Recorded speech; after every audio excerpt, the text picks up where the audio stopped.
Hello viewers, অচ্যুতদার free coaching চ্যানেলে তোমাদের সকলকে স্বাগত জানাই। আজকের এই ভিডিওতে তোমরা যারা নেতাজি সুভাষ ওপেন ইউনিভার্সিটিতে ইউজি বিডিপি কোর্সের সেকেন্ড ইয়ারে পড়ছো, তোমাদের সোশিওলজি সাবজেক্টটি যে পাশে বা জেনারেল পেপার হিসেবে রয়েছে এর 41 অর্থাৎ 41 নম্বর পেপারটির জিই সোশিওলজি 41 এই পেপারটির অ্যাসাইনমেন্ট 2024-এর প্রশ্ন উত্তরগুলি নিয়ে আলোচনা করছি এই ভিডিওতে। তো এখানে উল্লেখিত সমস্ত প্রশ্নগুলি তোমরা খাতায় লিখে বই থেকে মিলিয়ে ভালো করে প্রিপারেশন নিয়ে তবে পরীক্ষাটি দেবে, তাহলে 20-তে 20 পাবে। দেখো এখানে যে সমস্ত প্রশ্নগুলো এসছে তোমরা দেখো, এখানে এই যে 1 দাগের প্রশ্ন এবং তার অ্যান্সার, এবং তারপরে দেখো 2 দাগের প্রশ্ন এবং তার অ্যান্সার, এবং 3 দাগের প্রশ্ন তার অ্যান্সার। এইভাবে তোমরা এই প্রশ্নগুলো এখান থেকে দেখে খাতায় লিখে নিয়ে তারপরে কিন্তু পরীক্ষাটি দেবে, তাহলে তোমরা এখানে 20-তে 20 পাবে।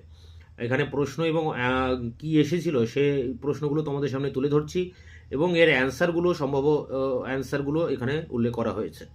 এরপরে দেখো 6 দাগের প্রশ্ন, এর অ্যান্সার, 7 দাগের প্রশ্ন অ্যান্সার, 8 দাগের প্রশ্ন তার অ্যান্সার রয়েছে মেধা পাটেকার নর্মদা বাঁচাও আন্দোলনের।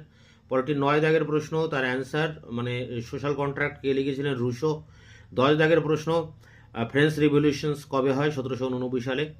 তো এই ছিল তোমরা যারা সেকেন্ড ইয়ারে পড়ছো সোশিওলজি সাবজেক্টটি পাশে বা জেনারেল পেপার হিসেবে পড়ছো, তোমাদের যে 41 পেপার রয়েছে এই পেপারটির অ্যাসাইনমেন্টের কোশ্চেন অ্যান্সার তোমাদের সামনে আলোচনা করলাম।